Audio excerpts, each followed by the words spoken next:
Assalamualaikum warahmatullahi wabarakatuh. Selamat pagi.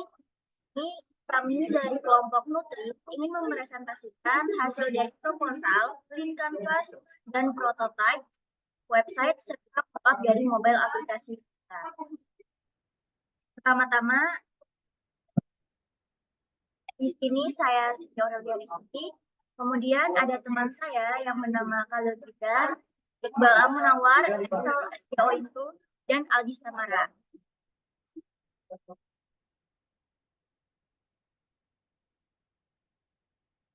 Slide pertama ini ada latar belakangnya. Jadi karena di era modern ini banyak yang memperhatikan pola makan dan kesehatan, maka orang-orang tersebut akan membutuhkan informasi yang lebih jelas mengenai makanannya. Selanjutnya,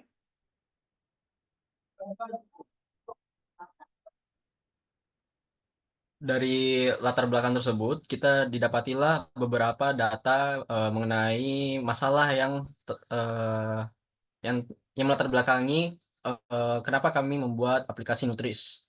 Bisa dilihat dari data tersebut bahwa Indonesia berada pada urutan yang pertama, di mana mereka terdapat kondisi undernourished atau kondisi di mana konsumsi makanan harian seseorang itu tidak mencukupi standar kebutuhan energi untuk hidup sehat. Jadi kebutuhan nutrisi pada masyarakat Indonesia itu sebesar 17 juta atau sebanyak 6,18% dari 278 juta penduduk yang ada di Indonesia. Dan ini menempati urutan pertama. The State of Food Security and Nutrition in the World, Indonesia menjadi urutan pertamanya. Nah, inilah yang latar belakangi kenapa kami memilih aplikasi pembuatan perkembangan aplikasi Nutris ini. Lalu penyebab utamanya dari data tersebut bisa dilihat bahwa berdasarkan survei konsumsi makanan individu SKMI tahun 2018 itu terdapat kurangnya pemahaman kebutuhan nutrisi, di mana praktik makan yang kurang sehat seperti makan makanan cepat saji, makanan kaleng, dan makanan yang tinggi gula dan lemak itu menjadi faktor yang berkontribusi pada masalah kekurangan gizi di Indonesia. Jadi banyak beberapa masyarakat di beberapa daerah bahkan di pelosok-pelosok tersebut banyak kurang pemahaman mengenai masukan makanan yang mereka masuk ke dalam nutrisi makanannya mereka, sehingga dengan aplikasi nutrisi ini mereka dapat lebih memahami apa saja yang masuk di dalam tubuh mereka, makanan-makanan mereka. Lalu kedua itu ada keterbatasan akses terhadap layanan kesehatan. Ini berdasarkan Kementerian Kesehatan Republik Indonesia tahun 2019, di mana keterbatasan akses terhadap layanan kesehatan dan pendidikan gizi juga itu berdampak ya pada masalah kekurangan gizi di Indonesia. Seperti masyarakat-masyarakat yang eh, eh, tidak kurangnya mengenal mengenai gizi-gizi, sehingga mereka pun dan juga layanan kesehatan, sehingga mereka kurangnya mendapatkan akses secara full di beberapa daerah di Indonesia, sehingga inilah yang menjadikan Indonesia semakin banyak kekurangan gizinya.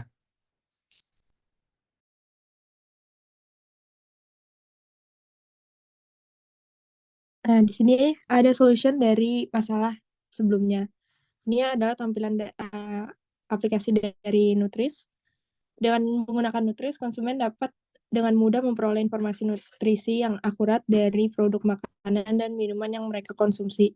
Informasi tersebut dapat membantu konsumen untuk membuat keputusan yang lebih sehat dalam memilih makanan dan minuman yang sesuai dengan kebutuhan nutrisi mereka.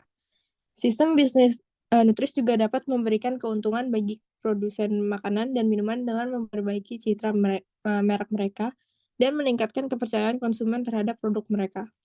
Produsen dapat memberikan informasi nutrisi yang akurat dan transparan pada kemasan produk mereka, yang dapat meningkatkan kepercayaan konsumen dan membedakan produk mereka dari pesaing. Di sini juga ada link dari Figma, nanti akan dijelaskan oleh rekan saya. Next. Lalu di sini saya akan melanjutkan dari teman saya. Di sini ada tampilan Figma dari kelompok kami, yaitu ada 3 tools yang dimana ada scan, ada ingredient, ada kalori. Saya akan menjelaskan terlebih dahulu tentang food scan-nya. Ini adalah tampilan di mana aplikasi kita untuk men-scan si customer atau pengguna, men-scankan apa yang dia beli untuk mengetahui apa saja sih yang ada di kandungannya. Lalu sudah di-scan, lalu kita di sini lanjut ke ingredient yang dimana akan terpaparnya apa saja sih di dalam produknya tersebut. Lalu di sini saya ambil contohnya seperti burger yang ada di sini, ada beef-nya, ada burger bun-nya, ada cheese-nya, ada silionya, ada tomatnya. Lalu kita lanjut ke kalorinya, di mana di sini akan terpaparkan tentang kalori-kalori yang ada di dalam produk tersebut. Di sini ada fat-nya, ada keseluruhannya, ada fat-nya, ada sodiumnya, ada karbohidratnya, ada fiber, ada sugar, ada proteinnya. Maka di sini akan terjadinya si customer tersebut tahu ada di dalam produk tersebut yang dia beli. Next. Baiklah, selanjutnya bagian saya. Di sini saya akan menjelaskan tentang Lean Canvas. Yaitu di sini ada problem yang memiliki 3, yaitu pemilihan makanan sesuai kebutuhan, kandungan dalam makanan, dan kurangnya pemantauan kesehatan. Terus kemudian di sini ada solusi. Itu solusinya juga ada 3. Kebutuhan nutrisi, penyusunan menu seimbang, penyesuaian dengan kebutuhan khusus edukasi gizi. Terus yang kedua, analisis nutrisi, penyusunan diet seimbang, pencegahan masalah nutrisi, inovasi dalam pengolahan makanan, edukasi gizi. Kemudian ada keuntungan yang tidak adil atau unit value proposition. Itu ada 4. Yang pertama, deteksi alergi dan zat tambahan. Kemudian ada analisis nutrisi tepat saat itu. Yang ketiga, personalisasi berdasarkan kebutuhan individu, dan keempat, kemampuan scanning universal. Kemudian ada unfair advantage, ketidaksetaraan akses atau kesempatan terhadap sumber daya nutrisi yang esensial, seperti makanan bergizi dan berpendidikan gizi. Kemudian di bawahnya ada early adopter, yaitu termasuk di semua kalangan dan juga unisex. Kemudian kita ke channel. Channelnya ini, yaitu ada social media marketing, ADS berbayar, email marketing, dan affiliate marketing. Kemudian masuk ke high level concept, yaitu inovasi produk, didikan, dan kesadaran gizi, penelitian, dan pengembangan. Kemudian ada key metrics. Di sini volume penjualan, jumlah pelanggan, peringkat kepuasan, dan pelanggan. Masuk ke extreme alternatif.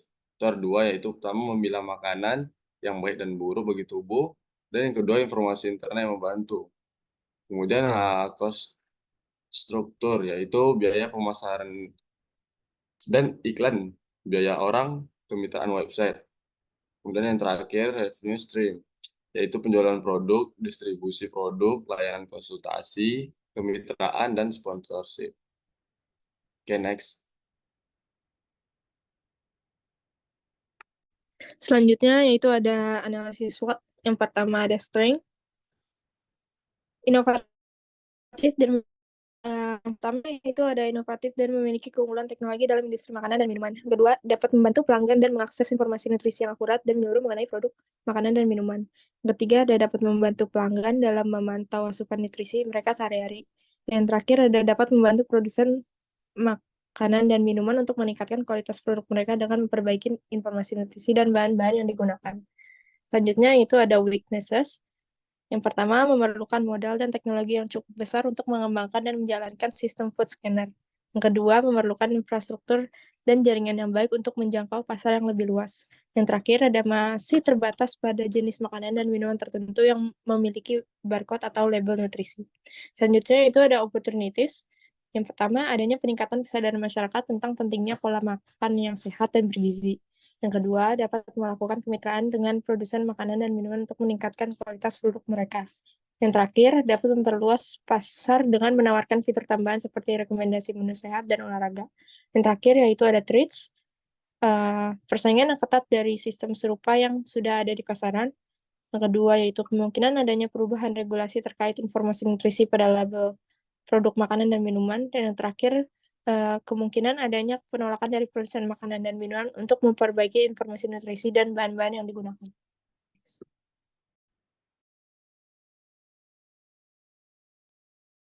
Baiklah, di sini kita memiliki dua contoh aplikasi. Yang pertama NHS Food Scanner dan Fake Food Scanner dan Discovery.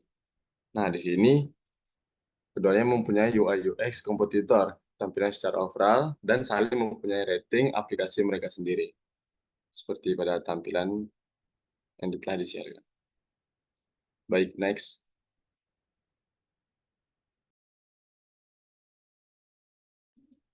Di sini customer persona, kita ambil Cinta ya sebagai contohnya, mana dia ini seorang aktris dan juga singer-songwriter, juga produser dengan pengalaman lebih dari 15 tahun di entertainment industry. Jadi dia ini percaya bahwa dia ini berubah yang lebih bernilai dan perspektif mengenai hidup sehat. Nah, di sini ini ada videonya dia, yaitu umur 20 bulan, goals-nya dia itu eco-friendly product, healthy lifestyle, healthy food, enthusiasm. Kemudian ada frustration-nya ini chaotic lifestyle. Selanjutnya, sekian presentasi kelompok kami. Kurang lebihnya kami minta maaf. Assalamualaikum warahmatullahi wabarakatuh. Selamat pagi.